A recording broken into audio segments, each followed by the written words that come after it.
Hello, everyone. This is Tripp, and returning to the podcast is Philip Clayton. I should have counted, but I bet this is like 10 times. It's got to be. I know. We better not make a habit of this, Tripp. Oh no, we've passed habit. Now it's addiction. But see, we're so far away. I have to use a podcast to know I get to ask you questions that I would really just want to have your attention to ask anyway. But now that I'm not your student, I'm not nearby. I'm like, well, could I talk to you in front of thousands of people? And then and now, Tripp, you have nothing to prove anymore. You used to like really prep for meetings and try to sound intelligent, and now we just kind of chat. Yeah, I don't prep for anything. No, I'm not. I'm going to pretend like I don't have topics to talk with you, and I'm just going to wing it. But one of the goals is for those listening, is for us to talk a bit about the big research gathering we put on online, because who gets to fly and hang out in beautiful cities these days, called the Mindfulness of Nature. That had philosophers, theologians, scientists all talking about, the mindfulness of nature, which if at any point in this someone's excited and is like, I want to know what scholars sound like when they don't care if they're overheard well. If they want to hear it get super nerdy, they can go to mindfulnessofnature.com, and then you'll get an email where you can watch everything, with a few things edited out, or download the audio and such. So, I want to lure them, Phil, to as it were. Yeah. I just hope that God's advertising is not false advertising. Whereas what sometimes hears from this circle. Well, so when you think of the question of the place of mind in philosophy and science and religion now, and the kind of conversation we had with people from different disciplines versus how that conversation would have worked, say, 20 years ago when you're starting to work on mind and emergence, how would you set the table different to set up that book versus the kind of conversations that are taking place now? Yeah, so that's brilliant, because as I thought of what I would want to say first, it was actually that question. But I'll go back before 2000. I'll go back to sort of the late 20th century and discussions about the nature of mind.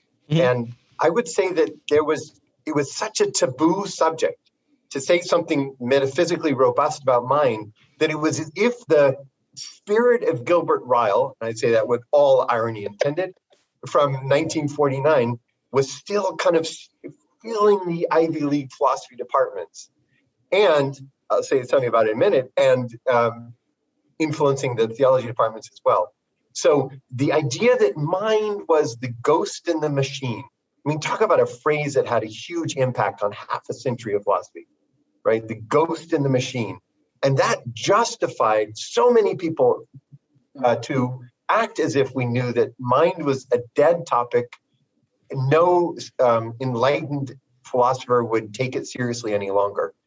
And in the philosophy of mind, those were the driest years. By the way, interestingly, also in biology, when the most reductive form of biology was dominating. So neo-Darwinism was roughly in those same centuries, same decades. It's interesting to wonder why that was such a harsh time. And then, by the way, whether religious language was even meaningful, late 1950s, the university debate was 1959. So we have pretty much in every major area of philosophy, there's a sense that anything that might be even theologically interesting is DOA, dead on arrival. I remember this one emergentist said that it wasn't, actually until about 1974, when the first inklings of something arising again started to happen. It really was one of the darkest periods in the kind of questions that you and your listeners are interested in that I could think of for a long, long time. I mean, the French Enlightenment was simple by comparison. Mm-hmm. And then, so I'm going to say by Conscious Mind, Chalmers in 1996, then there's an opening. So he actually floats the idea of a panpsychism. And that's been a little bit in the background. Strawson's done a couple of things, but really pretty dead. And if you contrast that to the period of the last 5 years, where it is completely kosher to speak of the reality of mind, the pervasiveness of mind, traditional, even spiritual characteristics of mind. It tends not to be dualist in mainline philosophy, but the space for that discussion is all pervasive now. And then when you find that somebody says, well, how are you going to solve the problem of dualism? You're an anti-dualist and you believe in the reality of mind. Now, what seems so revolutionary in Chalmers in '96 is it's got a cool factor. Imagine if everything is mental, and that Philip Roth, one of the participants in this event that you hosted recently with Sarah Lane Ritchie, that he would, as a in a lot of ways a materialist, speak of a panpsychism is one of that. I would say that would be a sign of the absolute transformation of the discussion. I have to say, as a philosophical theologian, I find that really, really exciting. Mm-hmm. So you mentioned a few things there that if you're not a nerd, you may not know. But I know that was a pretty heavy nerd opening trip. But no, I appreciate it. But for those that don't know, when you were talking about the super dry spell, right? Like the Gilbert Ryle's Ghost in the Machine, he's taking kind of the ordinary language philosophy stuff from Wittgenstein, and then kind of inheriting a real reductionistic account of science to think that we're trying, like that whole idea of Descartes' dualism, right? Where there's a spirit and something is just kind of hogwash. And then if you do that and the background is a reductive materialism, then what you're left with is something where the question of mind, consciousness, freedom, values, a lot of things just get evacuated, right? And then you made the reference in biology to neo-Darwinism, and that's like when Darwin hooks up with genetic explanation, and now you can explain how the mechanisms of Darwin work, outside of the natural selection within, DNA. Then once it becomes coded, then you get that reductive move. And I do think that there's a sense that there was the advances in science wowed everybody, so that then we imagined, we meaning just, I don't know, Western intellectuals or something, imagined that science had more potential in it to ultimately explain things than we do now. So as someone who, in the middle of that story you told, wrote Mind and Emergence, and throughout it, if you read it now, you would say, look, Phil, we know you're really into science, but you're like having to be real insistent about building up from the science. And then you never want to postulate a vision that of mind having a bigger role than the science demands, because you're coming out of that space. And I feel like now one of the things that's happening are the phenomena that we think are either beyond in the present, or just the tools of science don't even give us access to them directly to capture things like mind, or you could see it in cosmology, right? Like about what happens before space-time. And anyway, there's lots of little places that then there's like a new energy to big philosophical pictures, and what becomes alive when you paint a bigger picture that includes the things that have been left out. And so science functions in a different way than it did at setting the terms. How would you put that? Where that takes me is to reconsider what a dialogue of persons of faith, or theologians and scientists, would look like.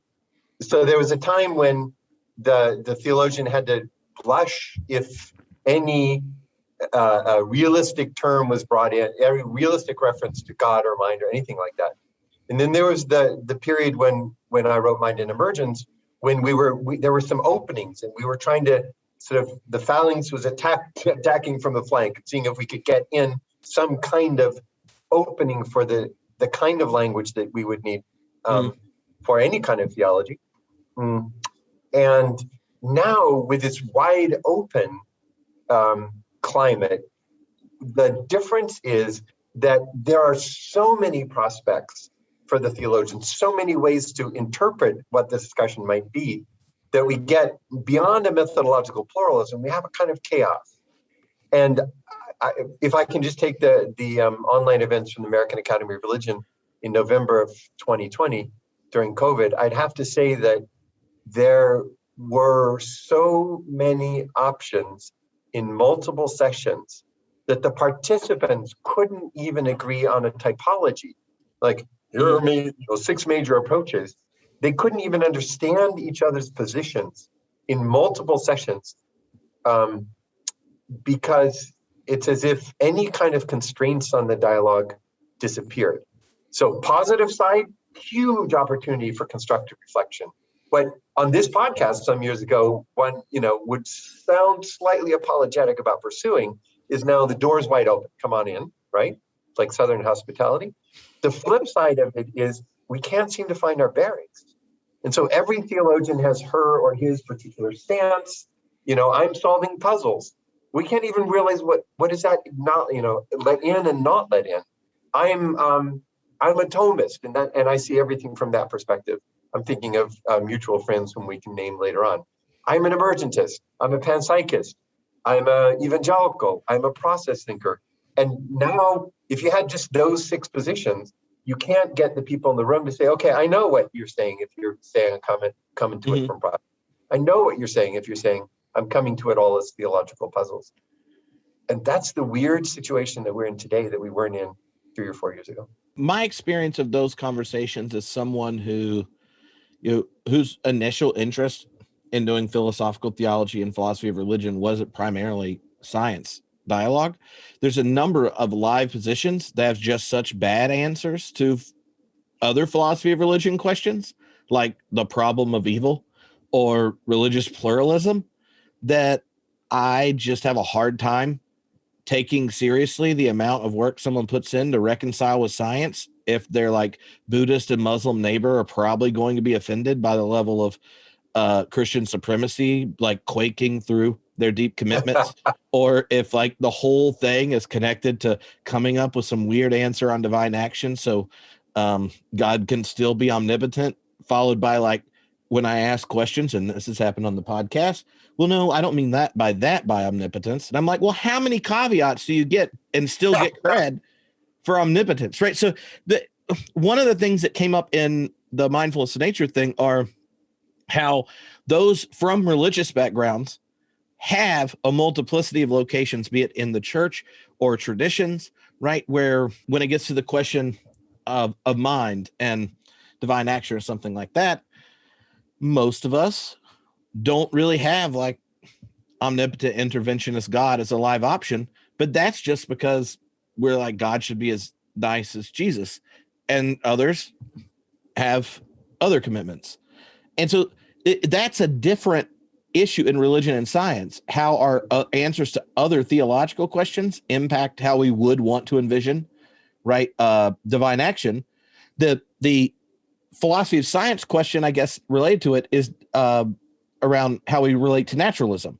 And they both condition thinking about divine action or the presence of mind in nature, if that mind is a divine mind, or thinking about the nature of possibility and the way it relates to an entity's mind. But do you think there is a way, because I don't know how to ask the right questions if there is, to go, can we bracket like deep held theological convictions when engaging the science? Or if you are doing religion science dialogue, is it always demanding big picture thinking such that half the things are off the table just because you have shared commitments? Like even you and Wesley, who have at AAR and in this, I've seen you both, y'all professionally argue. I think the coolest thing one of my goals is when you're both retired to have a homebrewed class called Wesley and Phil Argue and Tripp lobs questions. Like it'd be great. Like it's one of my favorite things. But I've seen where y'all turn on whoever the other person is just because for theological reasons, you're both mutually offended. Basically, like you could just see your faces where you're just like, what? Oh, no. Look, we need for theology. Like Wesley pretended to be Karl Barth for a minute. That was a great moment. Wesley Wildman as Karl Barth. So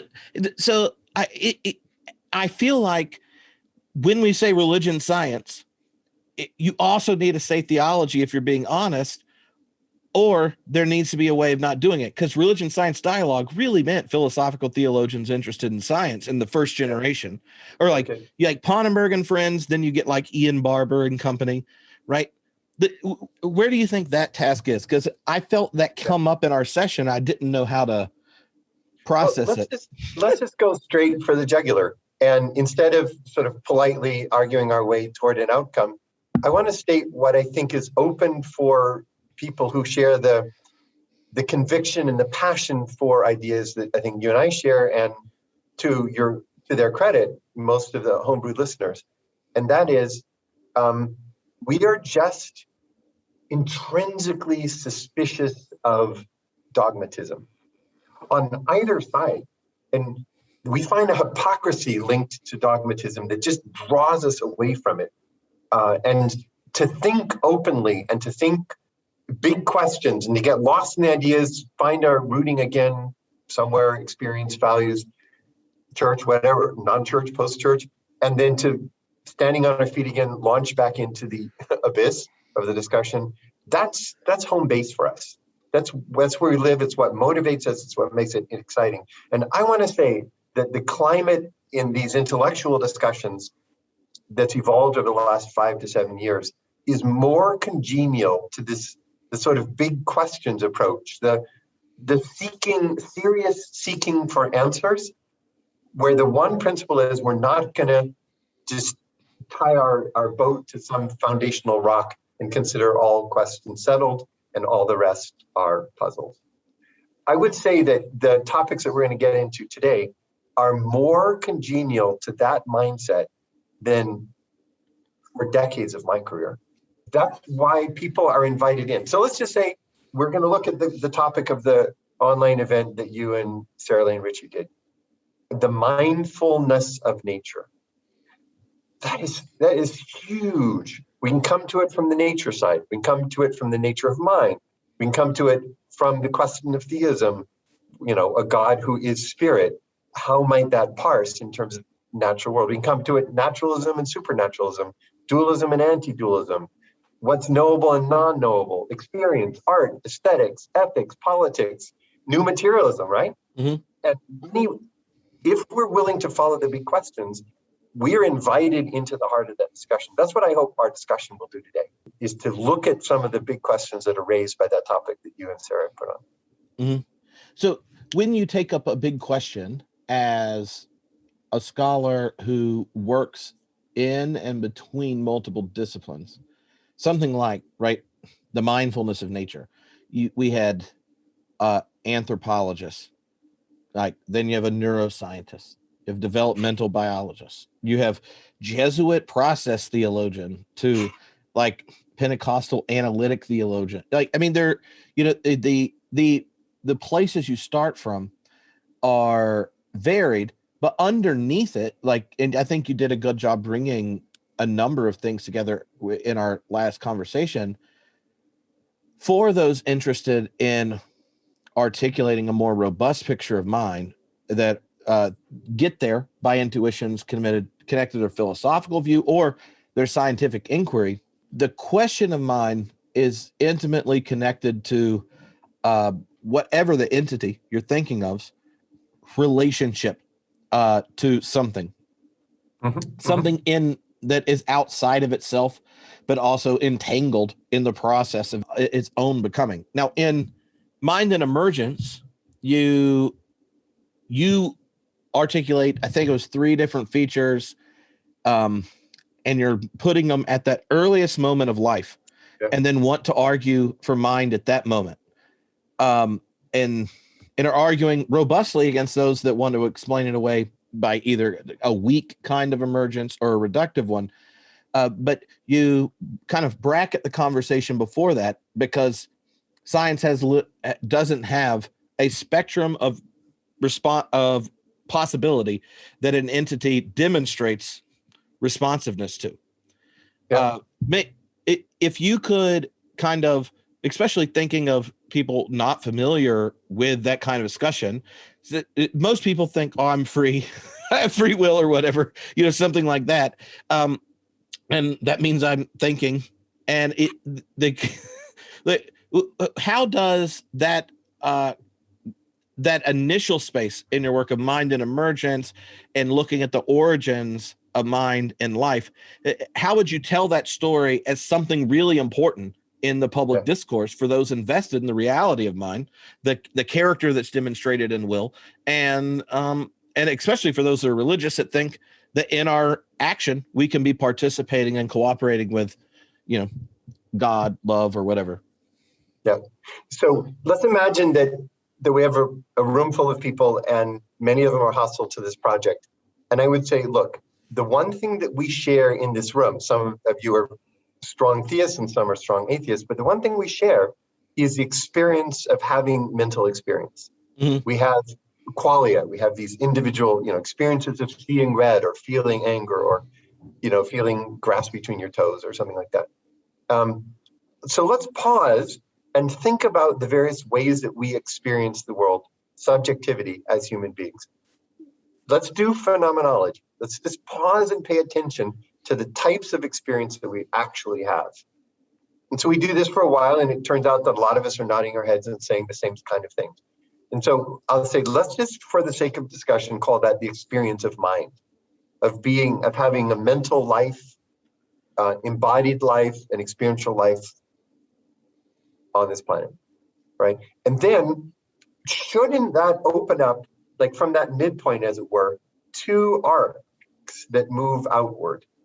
One raises questions, what is the meaning of life? Where does this come from? Does it have an ultimate origin? Let's just call it the metaphysical, theological question. And I want to say that question is one it's really hard to just take off the table by definition, like the philosophers in the 1950s and 60s. So even if we lose ourselves in the cloud of unknowing, thank you, Catherine Keller, we still can begin to follow the arc from our experience toward a question of its ultimate grounding.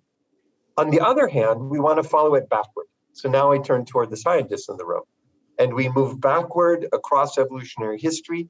We look at, say, other mammals. Do we have some reason to think that their experience is not totally unlike our own?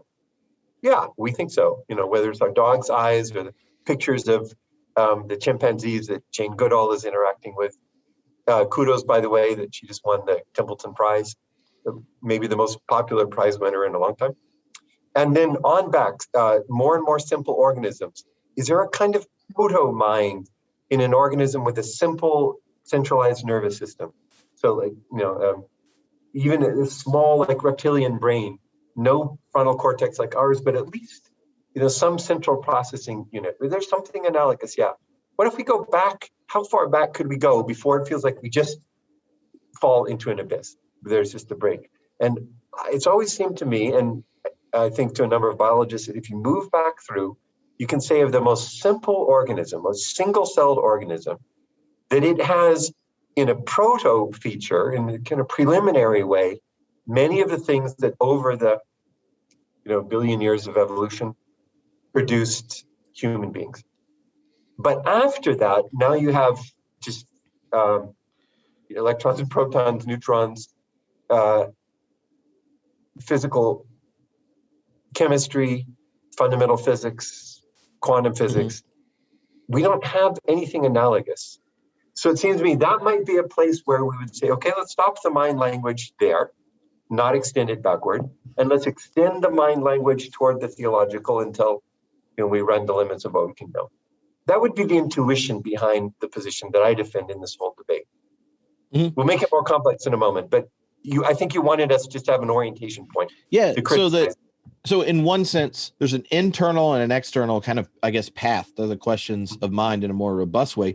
The internal one is like to do your own phenomenological analysis, like the big critiques, Galen Strawson's critique against what he calls the physicalist, physics with giving him a hard time, is that he's like, I used to think religious people were the craziest, but there's nothing crazier than materialist philosophers who give an account of everything and don't even include mind in it.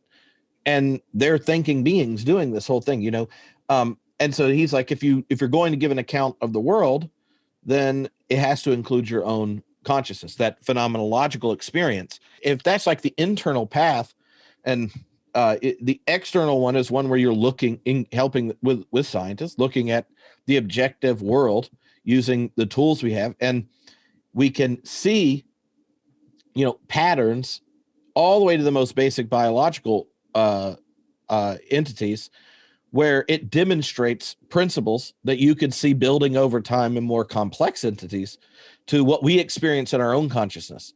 And so you wouldn't want to look at some other part of life and go, well, you don't ever listen to Spotify and sing along, so you're not really conscious, right? Like the mind meter when it goes to life is something that gets, more intense through complexity, but there's no break. And so the question is something like, what with mind and emergence, like what did it emerge out of nowhere, or what was if it's theological, that's the emergence of mind's a different proposal if it's theological or not.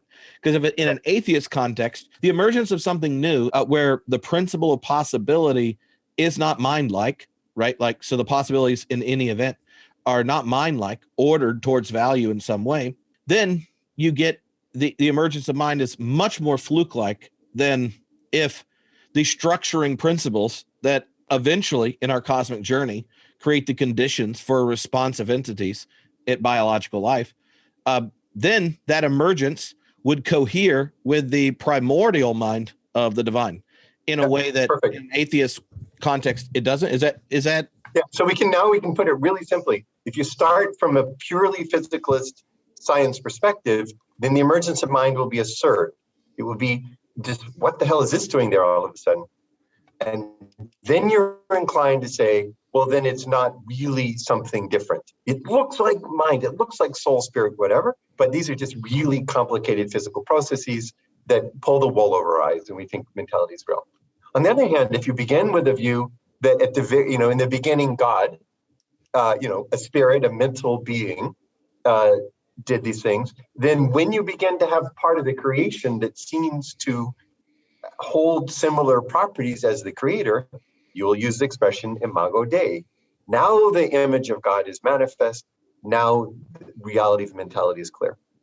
So that was the nature of the discussion until just a few years ago, when panpsychism became the huge new area of exploration at a scale that hasn't happened probably for centuries. And so I'm going to ask you a question, since you just presented it so well. Panpsychism, so all is psyche, arguably you could say all is mind or all is experience. That position undercuts both. Well, actually, it undercuts all three. It undercuts pure scientist reductionist view. It undercuts a dualistic view that said, God created a purely physical universe all the way up through the animals. And on day 6, when God breathed spirit into Adam, then at that moment, the divine mind was incarnated in a created body. Okay, so that view would be undercut in its dualism, and the emergence of Clayton and friends would be undercut as well. So, Tripp, why wouldn't panpsychism completely demolish that dichotomy or trichotomy that you just described a few minutes ago? Why wouldn't panpsychism put us in a completely new kind of discourse situation if we take it seriously as a possibility? So I think dualism, I just find like so unappealing and problematic that I've not taken it seriously. Short of like, I guess in high school or whatever, when you think about those questions, but not like after having spent much time thinking about it.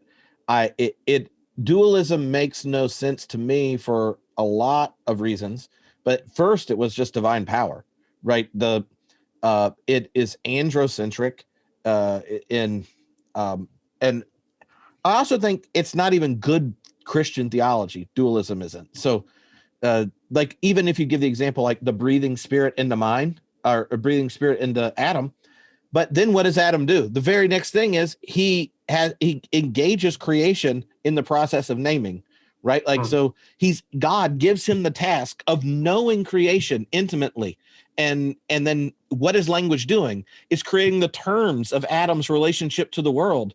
And Cool. then Nice who answer. was the one that taught him how to name? God, who named him, right? Like, and if you look at the creation story, God creates some context, but then says, let the earth bring forth. So I find the dualism is problematic just as a Christian. But in the physicalism thing, in the worst ways, is problematic to me for ethical reasons. I think if you insist to have, with the kind of hubris most philosophical materialists have, to function as the authority for how the academy does things, and thinks anytime science succeeds, it justifies your implied metaphysics. But then when you ask questions of the origin of the cosmos, the contingency of being question, and you're like, never mind, or the origin of life, the nature of values and aesthetics, and basically, if you don't have anything to say on those, you're really incomplete, because those are actually the topics almost all art is about, right? It's about moral striving. It's about beauty. It's about love. You've just dehumanized humanity, and we don't need. If we can't even dignify humans, then how are we going to survive on a planet that will demand us recognizing the value of our non-human neighbors? So, like, dualism and physicalism will kill the planet. So I just don't like them. Like, they make you bad neighbors. So then, like, I quickly get to the plate, like, and you tell the story of your John Cobb email exchange. No, okay, you tell that story, then I'll tell you how I parse, because this is really hard for me. Like, Philip, Clayton, and John Cobb disagreeing, and I have to lose sleep about it, Phil. But the difference between a panpsychist side kind and an emergentist side kind, and tell that story, then I'll tell you what emergentist view I don't like, and then the panpsychist one I don't like, and then you can tell me if I'm leaning towards one of you or not. Because this is what you're helping me with. Yeah. This is I'm sure, hope this is not being taped, because this could get real controversial real quick. Well, right. So early on in my time at Clement School of Theology, the panpsychism thing emerged, or David Griffin, as with everything David did, gave it a new name so that it sounded sexy and could avoid all the criticisms ever raised of the position before. So by renaming it pan-experientialism, he thought he got around all of the problems. And as usual, I thought that David didn't. But John, being much more of a gentleman and so persuasive, because you just look in his face and you're sure that he must be right before he opens his mouth, said, well, Philip, I appreciate this paper, you as a new professor holding my chair at Claremont School of Theology, I'm really happy you're here. And he said in this Southern gentleman way, and he said, but you've made a mockery of process thought, and you have missed our main point.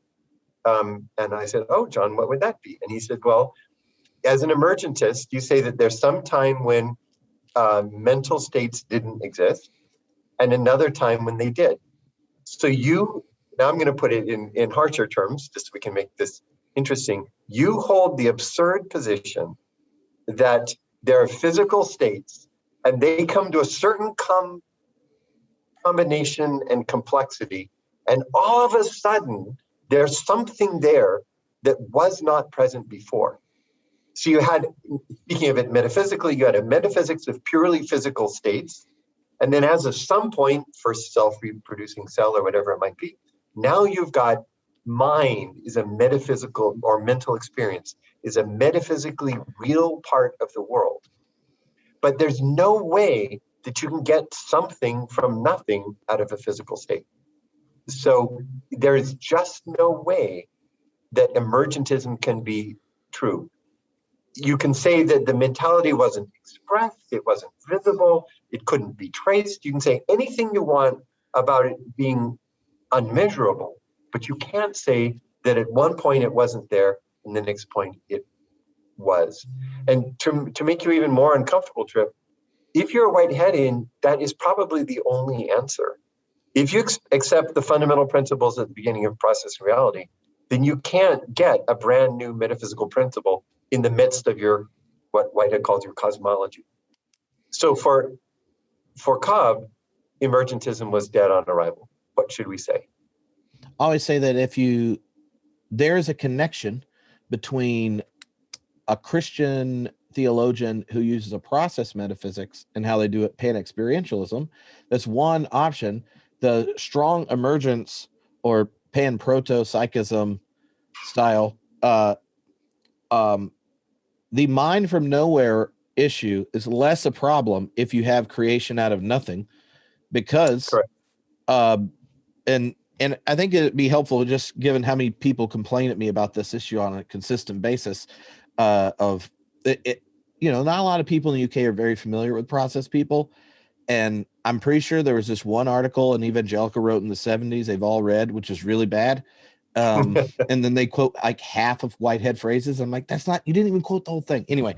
And so like on this issue, I'm like, like there's a list of process people who use Whitehead and have modified it on Christian terms for all sorts of reasons. And no one complains about Plato getting abridged by Augustine because of the testimony of God in Christ. But Lord knows, if you use Whitehead because he had a philosophy of an organism that kind of might be necessary for us to, anyway, like there's real good reasons to listen to him. But when it goes to the emergence question, if you believe in creation out of nothing, right? So that the metaphysics that is in Whitehead is a description of what he says it is, in one sense, right? Our phenomenological experience is how he tells at the beginning of process and reality. And then he has these rules and says like nothing's an exception, which means God. And also that God and the world had an ongoing eternal relationship that may have had multiple cosmic epochs, right? David Ray Griffin, who you talked about earlier, will even talk about how like at a given cosmic epoch, God implants something near creation out of nothing, generative principles that then cultivate over time. And he wants to distinguish between metaphysical principles and cosmological ones, right? Like that already is him sneaking in the perks of creation out of nothing into a process metaphysic. But I say that because you can see they're uncomfortable with it. This is Tripp's theory, having read a lot of it this past year in this basement, is what they're uncomfortable with is like, you get them, they have to be co-eternal in Whitehead. So then your ontology of an event has to be something that is equally powerful at the most small level and descriptive as it is at the most complex level. So if you take a human being in mystical union with the divine, or a quanta, or like you have to use the same thing. So in that context, right, you're going to say our phenomenological analysis means everything has an inside. No one has access to anyone's inside except you. We, on our scale of existence, right, like the time, size, assessment, the scale of scientific inquiry, we are better at looking, right, like this is what Cobb said to you, right? Like we're better at telling the inside story of things we can actually measure their responsiveness.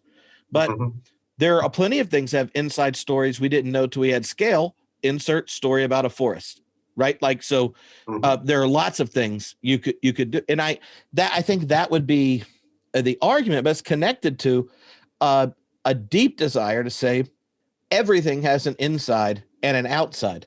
And the moment you decide that the natural world plops out something that all of a sudden is thinking, right, like has an interiority, that's more embarrassing than to say what I think an emergentist position would want to say is to say, look at their scientific reductionist friends, as opposed to be metaphysically internally consistent, the Whiteheadian one.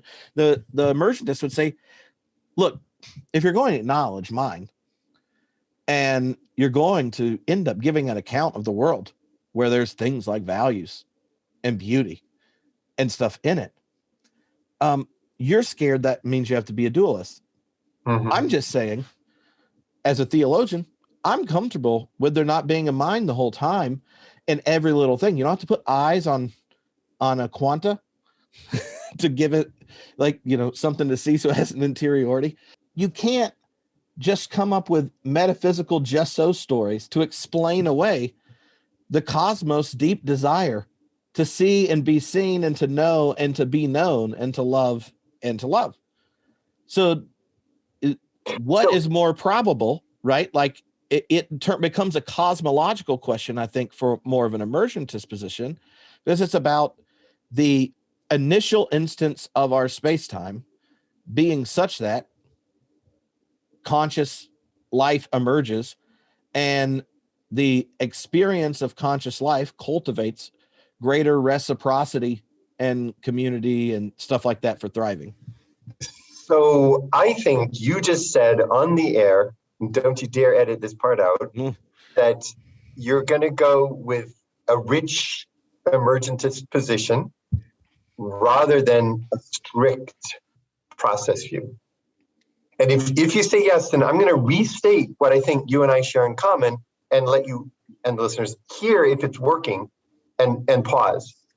And then I'd like to bring a criticism of our view. But let me just, did I just hear you correctly that speech was to say if I had to choose between a really strict Whiteheadian view and a rich theological emergence view, I would go with the latter?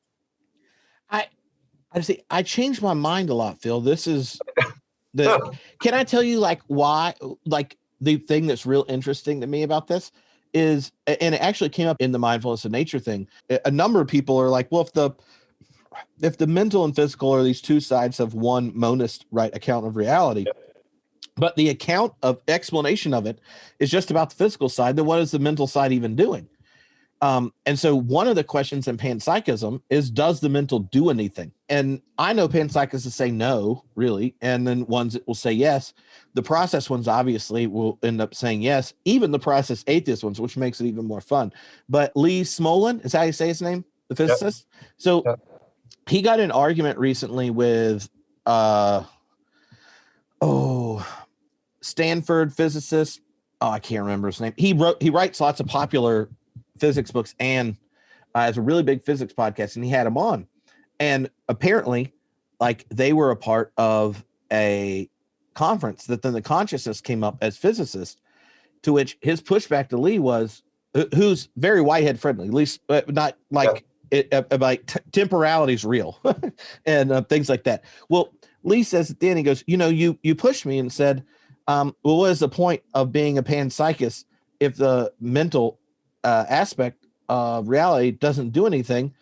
And don't you believe in causal closure? So I've decided, and he goes, well, I think mental has causation, and that's how I believe in, and so if I was trying to, I feel like that would be, for me, the question of where the difference goes, because I don't think we're going to have access, short of the eschaton or a visit to the beginning, to answer the question of creation and the end, which I guess at those points you might be able to figure out some other things. But if we're just dealing with in the world as it is, and our phenomenological experience, then something like mental causal power outside the context of life would be something that's possibly testable to differentiate between the two. I think a neutral listener of this podcast would say that you did just affirm an emergentist theism rather than a strict Whiteheadian metaphysic.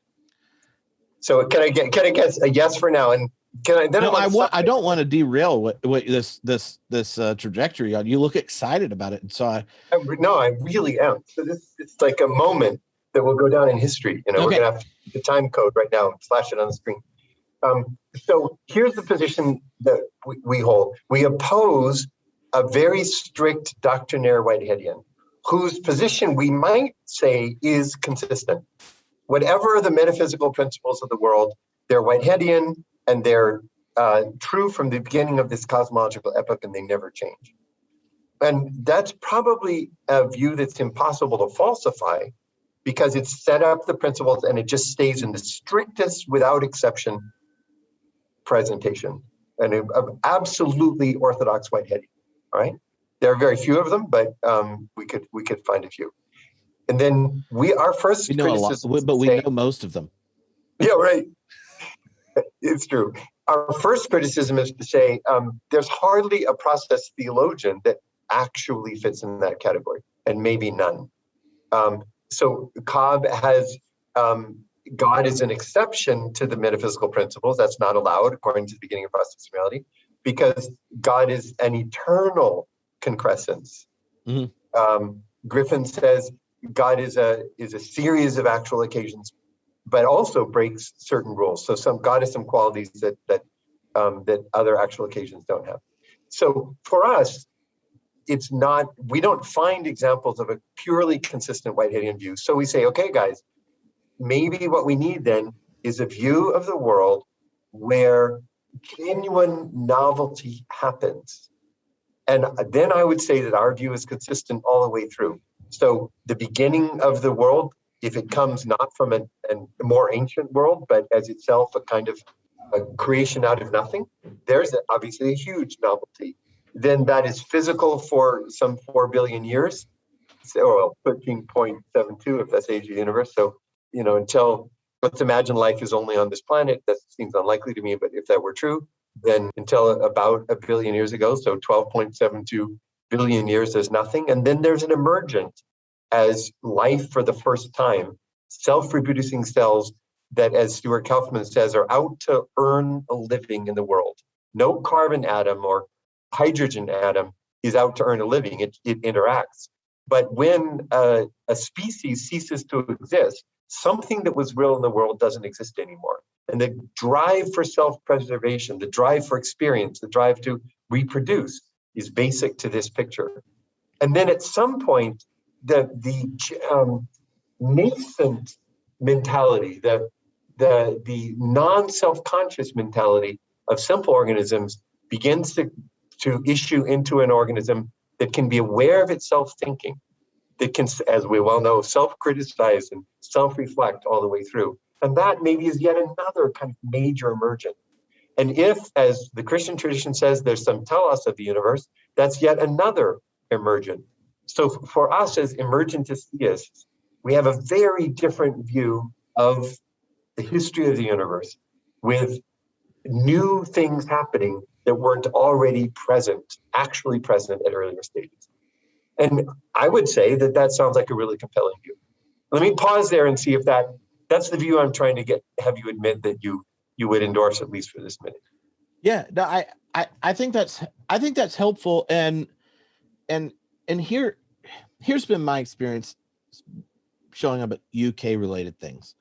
The view of process they have is so wrong and backwards that it drives me up a wall, and just for sheer antagonistic purposes, I will perform my best David Ray Griffin with gusto.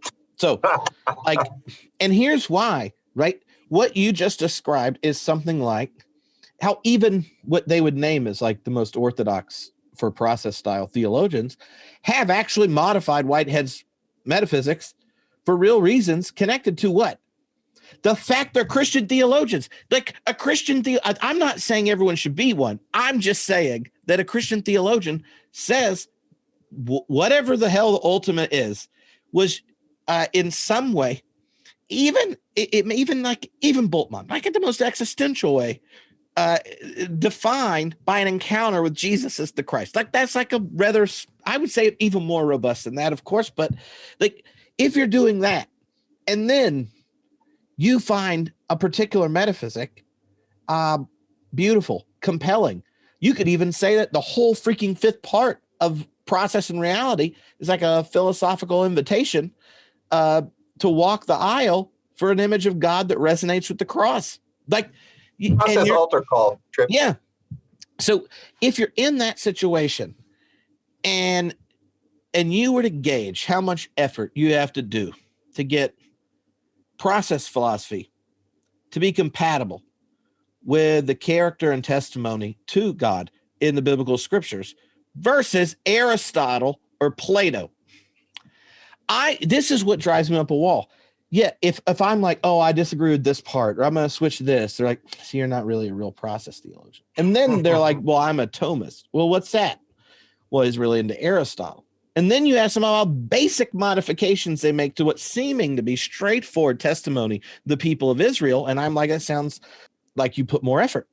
See, this is the thing that drives me, where this issue goes in my head, is that a process theologian is somehow supposed to be a fundamentalist about a metaphysic, but a Thomist or a Platonist or whatever gets to change all sorts of stuff because they are compelled by God's self-testimony in the history of Israel and the person of Jesus.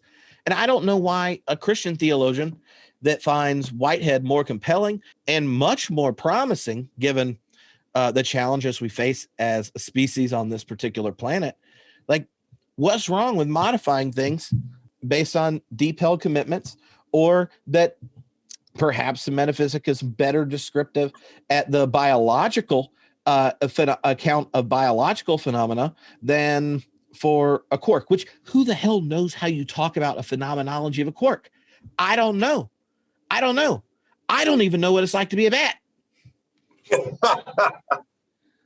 Okay, and to give you one more argument, there shouldn't be change in thought over time for the Thomists, because it's all got to be eternally fixed. Whereas for the process, you would expect the history of Israel and the experience of an incredible prophet to transform our understanding of the divine. The process builds in its own hermeneutic of change, which its opponents can't draw on without self-contradiction. And oddly enough, Whitehead thought the Cappadocians' account of the Trinity was the third great breakthrough of Western civilization. That's pretty cool. He's like, Plato, great. Eternal ideas, possibility, and the way it relates to the present. Second one, the best picture of power is Jesus sticking it to the system and dying. Third best idea, interpenetration of identity described by the Cappadocians in Platonist philosophy, modified for the Trinity. Are you saying that in some ways the model of the Trinity is the model for an actual occasion in Whitehead? Yeah. Namely being prehending all other mentality, all other experience within itself and drawing on it to become a unique individual within this realm of experience as a whole, pan experience. Yeah, and we have physical attachments to our own past that make the prehension of the whole different than what happens in the picture, the Cappadocians' account of the Trinity, right? The Son is the Son because what? The Son gives the Son fully to the Father and the Spirit, and receives the Spirit and the Father fully into. It's precisely by the reciprocal giving and receiving that you then call that network of relations the God who is love. And so, like, if that's the image, right, then in some sense, and I think every contemplative Christian is going to say something like this. One of the ways we break habits of being inwardly focused, selfishly obsessed, even just personal destructive habits, is that we relate to our past in ways that they aren't fully determinative of the present. But that determination, the way determinism comes in, has so much to do with that we identify ourselves in a moment of becoming with the past in a kind of completeness that is problematizing. And so the reciprocal relations of the Trinity are, what happens when that event without, I don't know, what's the image that Whitehead uses where like the water's like pushed it out. So now, even though the water's coming in, we just have a habit of putting it. Yeah, whether it's the line or gorge that the river cuts into the limestone, or neurons that fire more often are more stable connections, and those are used less often. So there's both reason for continuity, so explanation that we do the same, and possibility of change, which is a really cool Christian anthropology based on a broadly processed idea. But my drive when it just seems like a discussion is so obviously proved that, the orthodox Whitehead thinkers are wrong and the two of us are right, and our allies, then I want to push back. And that's really how we opened this discussion, is that what interests us the most is the flow of ideas and not, the joy of a dogmatic poem. So here's and this is actually what I've been writing on and thinking of in just in the last couple of years. There's something about psychism that captures what you just described more fully than a more cautious emergence view. The physical world gives rise to these emergent phenomena. Namely, fundamental to let's just go at least from the point of cells on. Let's just bracket, some history of the universe prior to there being any living being whatsoever. Once you have living beings, isn't in some ways the panpsychist answer more attractive? It allows us to think that at any moment, for any living being, there is a realm of the mental causation of a really existing experiential dimension to all of life that we're a part of, we share, that we're not just these complex thoughts in our cortex, but we are the responses of every cell and neuron, the hormone releases, neurotransmitters. It's a much more holistic, pan-mental system that we are a part of, or the cell or the raccoon are a part of. And yet constrained by physicality in the way that, say, the Trinity of the Cappadocians was not. Isn't there something really attractive about that? It's boldly metaphysical. It postulates a pervasive mental realm in which we participate and through which our own being in the world is better explained. That's what's happening in the discussion in the last years among theologians across the whole range who didn't talk like this before. And I'd like to wrestle with that with you for a moment. I think the panpsychist vision is really attractive, and I think within panpsychism that there are so many variations, right? Like even in this book, Godehard edited, which he was a part of the Mindfulness of Nature group. Like if you ask me, his emergent panpsychism is the one I would imagine, would think is the closest to my, I don't know, intuitions or whatever. But you could spin everything in that article to be a strong emergentist position with and you're a theist, so you have an idealist account. We need a story. A couple of years, so I studied with Godehard when I was with Pannenberg in the very beginning of my career, right out of Fuller Seminary. There was Pannenberg and Godehard Bruntrup, a young Jesuit living in and teaching already at the Institute for Philosophy, the Jesuit school in Munich. And we became friends and had long coffees and discussions of these issues. I'd never met anyone so brilliant. It wasn't just enough to know Hegel inside out. We were taking classes with Dieter Henrich, this great German idealist, but then he would be reading Plotinus along on the side, bring the Plotinus text to class. It was just amazingly brilliant person. So we were both going to be speaking on this topic at Stuttgart at a Catholic academic house. And my plane from Lyon, southern France, was late. So I missed my keynote on Friday evening. And so Godehard then gave my keynote for me. He said, this is what Phil would have said, and here's why he's wrong. Only an old friend could get away with that. And there's a large audience, 100 people or something like that, in this house overlooking Stuttgart. And I arrived late that night and heard that what he had done was not particularly happy. But Godehard came up, saw me later that evening. He said, let's take Sunday morning, let's cancel my talk altogether, and let's do a dialogue.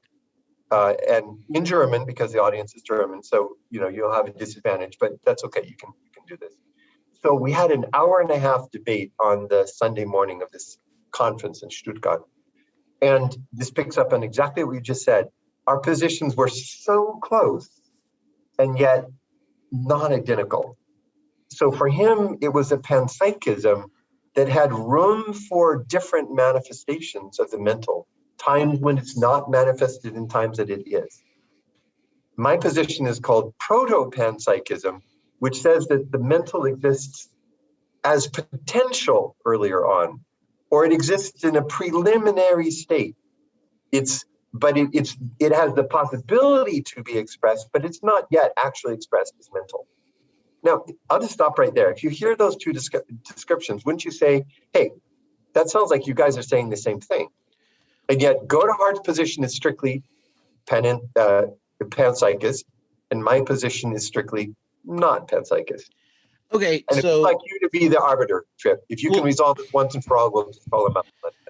all right, so prior to the emergence of life, Phil, would you say that the movement of the cosmos had a causally closed deterministic trajectory from the event of creation, right? So that the principle of possibility, the way it was proto or latently present, were connected to the initial givens of the cosmos.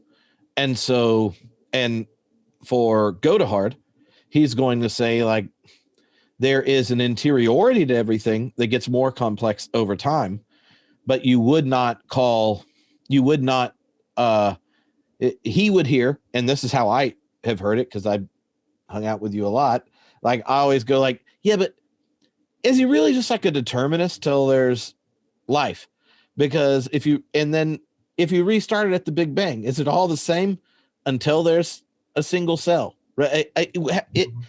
Like, if the principle of possibility prior to the emergence of biology is settled with the initial, or is it settled with the initial conditions?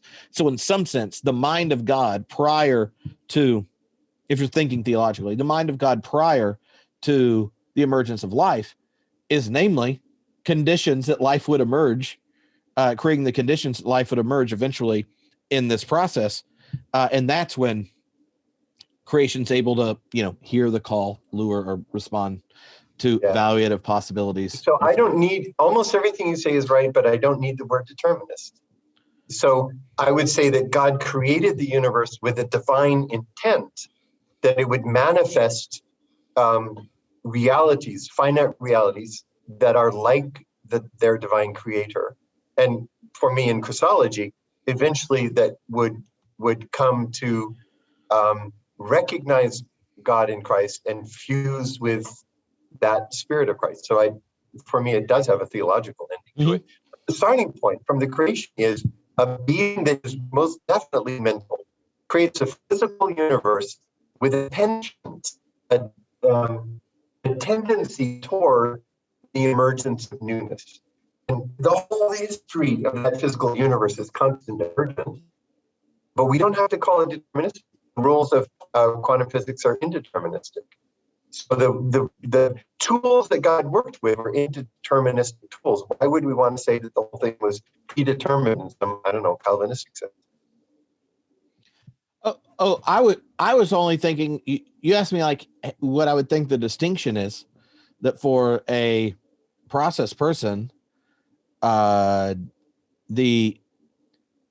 God is invested in each event uniquely, and the entity gets the dignity of responding to possibility correlative to its complexity.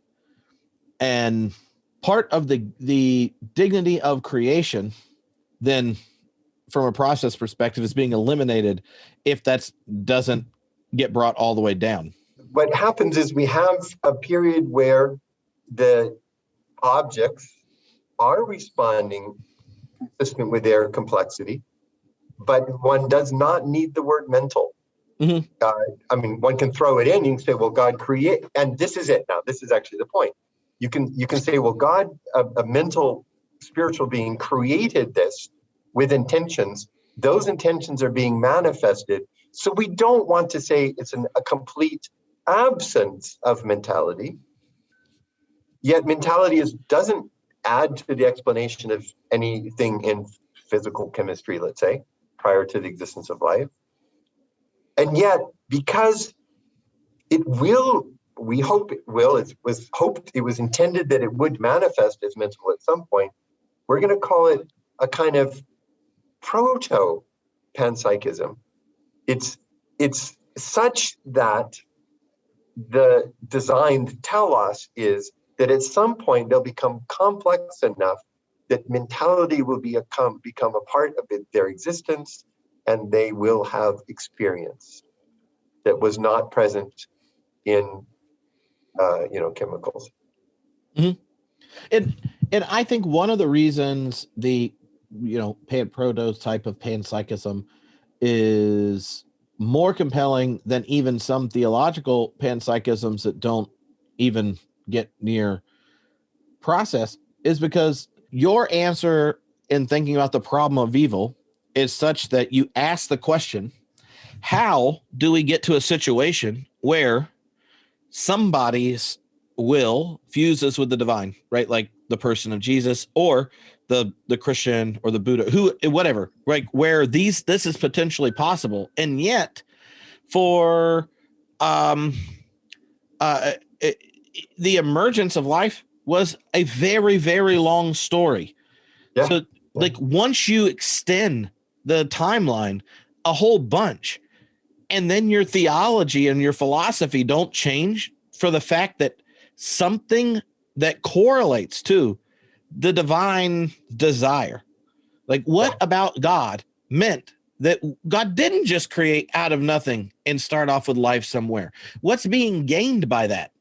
Well, for someone that affirms creation out of nothing and is some type of, process adjacent person, like then what's being affirmed is namely that this was required such that when a mind emerges, you have a non-interventionist yet fully relational account of the world. Yeah, and that's brilliant. That's brilliant. Can I just I think you said something that I had not seen as clearly before. You said the emergence of life is a very long process, retroactively. So from the point of the existence of life with its mentality, we recognize that whole process from the Big Bang to that moment, roughly 1 billion years ago or something, was the process of the emergence of life. We don't need to say that life was there from the beginning or mentality was there from the beginning. That would undercut that emergence nature of the process. But that's why I was saying it's connected to the desire to affirm creation out of nothing, right? Like if you are an orthodox process person and God and the world are co-eternal, then the question is, in every epoch, how does this dynamic entanglement explore different trajectories and bring about different types of creative relations? Like you can do it, but you know how much more compelling both of those are? To God created out of nothing as an omnipotent holy deity, and then nothing responded for millions and billions and billions of years. And then there were single-celled organisms. I'm not really sure if God was in the single-celled organism or dinosaurs, but I guess so. I don't know. But angels digged it. Like you get in this whole story where, and not that you can't like modify those philosophical positions to be coherent with contemporary science. It's just you're modifying positions that don't even contemplate a cosmology at our scale. And that's why Whitehead, regardless of how much one adopts his particular like deepest commitments, he's so compelling, is that his cosmology came about because the reductionist account he inherited, Newton, Hume's sensationalism, reductive material, all these things got problematized scientifically. And then it reintroduces God. Like he's like, what's the principle of possibility? How can we talk about these generative trajectories? Blah, blah, blah, blah, blah, blah. Like, and then he does phenomenology. We need to do consciousness. But he gets to that point, and all of a sudden he's coming back to God, who he left behind for the problem of evil. Right. And so I think that's why so many people find it interesting, is it's a cosmology where the world in its beauty and depth, its deep resonance, the potential for deep resonance is something that needs to be explained. And he's doing it because science has pushed past these, those desires to flatten. And why can't we get turned on by that and still be robustly Christian and modify it when Augustine and Aquinas get to steal Plato and Aristotle and modify it? No one gives them a hard time. Yeah. Well, I'm sure someone does, but and so then I think of the phrases I was listening to was semper reformans, so always reforming. And we know our existence is constantly seeking to overcome certain patterns of the body and to let that desire of the spirit or the mind or the goals, the desire to be conformed to the image of Christ, that those things play a powerful role in our ever becoming. That doesn't make sense if mentality sits there for 12.82 billion years and doesn't really do anything to noticeable, right? But if at some point if the emergence of life was a 12 billion year process, then that makes sense of our own emergence as persons, fighting our way up from the baby without speech or awareness to hopefully a point of maturity where we can begin to set our own course, where we can seek fusion with the divine, where we can seek to live in certain ways in our communities and with our families and friends. Mm-hmm. I mean, the whole picture is consistent. Yeah, so Phil, sometimes I try to come up with good branding before I even decide exactly what it means. But people say that about you, that Tripp. Yeah. I don't think this is breaking news, but in thinking about after the mindfulness of nature thing and thinking about I'm working on a paper for AAR, I was thinking about just labeling my position that and then just grouping all my favorite people into it. And I think it's kind of snarky, but I've bought the URL pneumaterialism. You're going to go far. Yeah. You could be earning, $500,000 a year if you were, you'd just do it, or, But I'm like, this is hilarious. It's really funny. That's high quality branding material. Pneumaterialism, but pneuma in Greek. Yeah, somebody's going to find a slightly modified like .org or .world and beat you to it. So watch out. This publishes. Here's my question. I thought of, okay, so if the intuitions of pneumaterialism are one, right, we aren't getting rid of the rejection. We're preserving a rejection of supernatural transcendence that relativizes the immanent frame in some sense. And then the collection of thinkers, especially if you add Bard and Mary Jane on it, are all people who then want to say something like, we resist the immanent plane having, like in Charles Taylor's phrase, like a closed spin, where to talk about the immanent plane is not something that turns towards closure, but opens up towards something bigger. Then I think one of the habits when you get in those conversations are then, Mary Jane's a good example, crippling fear at making big picture statements, where you pull back the moment you start to make a big picture statement. Catherine Keller does it in different ways, where if she's not writing, she will make bigger statements than she will if she's writing. If she's writing, she'll like hint at it, dance around it. Then you like ask her and she's like, oh yeah, no, well, yeah, I think this. And you're like, that's not what you're saying more in conversation than you did, there. And so the idea of pneumaterialism is that the open spin, like it intends to resonate with the wisdom traditions account across traditions, like saying like all the wisdom traditions have a way that the immanent plane is the very place of the encounter of the sacred. And so what does that look like? And the moment you do that, the panpsychism question or pan-proto-psychism stuff is vibrant in different ways. That is the perfect conclusion to this conversation, because when we recognize that in the immanent frame, without needing the transcendent framing of it, there's that sort of interplay of what's been called physical and mental, so deep and so intrinsic that we can't imagine describing ourselves and the world around us without that vocabulary. I would say, just like you just said, that is the excitement of this new discussion about panpsychism. That's the excitement about the mindfulness of nature. It's a permission that we have beyond that those dichotomies of the 1950s and 60s, and that where it was just so verboten to engage in that sort of dialogue. It was a nine to all of that. And now we recognize across the spectrum the magical nature of embodied existence, the irreducible post-ism nature of embodied existence. And that's the excitement, magic of the recent discussion, which is open to deep drawing from science. It's open to deep metaphysical reflection going back to the Greeks. And finally, it's open to a kind of theological reflection that is welcome and maybe irreducible in making sense even of this imminent world around us, the imminent frame.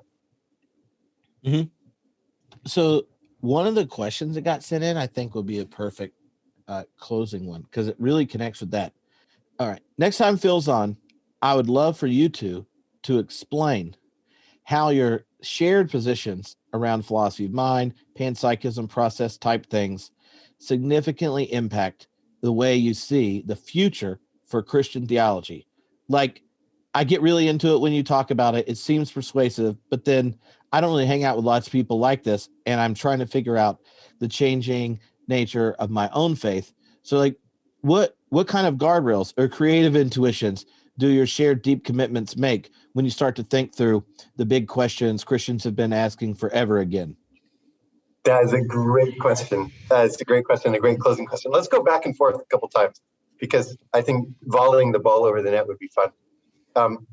I would answer the question by saying that spirit that we sort of identified right in the beginning of this discussion is the nature of Christian theology in this context. Mm-hmm. Just exactly as the questioner described it in those words. Namely, we're not going to settle on some dogmatism. We're not looking for the perfect formulation that we're going to defend no matter what happens. We are engaging big ideas from multiple disciplines in a sometimes chaotic dance of ideas and insights.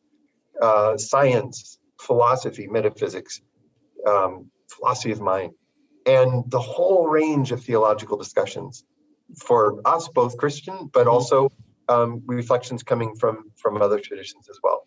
And that actually, you might say, well, Phil, that's not an answer, but that is a guardrail. It's the guardrail to fight a premature closure of the discussions, and to keep it exciting, keep it exploratory, keep it open, keep it emergent. Mm-hmm. That'd be part one of my answer. Oh, okay. So the other thing that comes to mind, like our conversation about the question of mind, is something emerges at some point that then changes the way you tell the story of everything that came before it. Too often Christians, and this is true of other religious traditions as well, too often our deep encounter with something amazing and beautiful that seizes us and transforms us means that we then believe our story arrived at some point and we're done figuring it out. And so even the way, for example, like when we teach the history of theology or the history of philosophy, the storyteller tells a story as if the whole thing leads up to where they are. And I think if you take seriously our shared commitments, in some sense, like, we could be the early church still, right? Like, what's going on could still be the early church at some point. And we're at this place where we're sitting there going, we've encountered the living and life-giving God, and it's connected to a homeless first century Jew who was executed by the state. And we also figured out penicillin, and that's cool. And the cosmos has been going on for a long time. That's wild, right? Like, and I just think that there's some sense that if you take that big picture, and then the imminent plane is not something that's evacuated by God or intervened by God, but the very place that God is present, then you can trust the tradition's wisdom and at the same time anticipate things being overturned, because that's how the universe works, and it's God's. Beautiful. So I'll take the volley back and say, we just don't tell the story as if it all culminated in us here and now, and we're the ones with a panoptic perspective over the whole thing. We just don't go there. This is a great story. I think it's a true story from what I've heard, of a certain fundamentalist Bible college in the United States South, where the president loved to preach at the Friday chapel and to tell them the exact nature of Christian belief. To diverge an inch from that was to threaten your BA degree.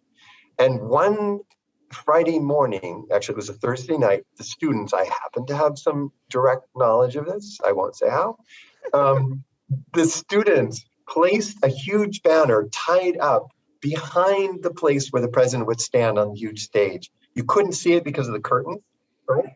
And when he got right to that point, he said, and now we are certain that somebody pulled a little like cord in the backstage and then disappeared out the door without getting caught. And behind the president, 20 feet or 30 feet high, I forget, was this huge banner. And it said, God is not finished with us yet. And there was a statement. We just don't know yet. It's not done. And if on a podcast that were to be reduced to 3 words, it might be keep it zesty. Well played, Phil. The question is, has anyone ever finished emails to you with that as a tagline other than me? Because no. Okay. Except Whitehead would have. Except it would be, I don't know what the British equivalent is. Keep it zesty or something.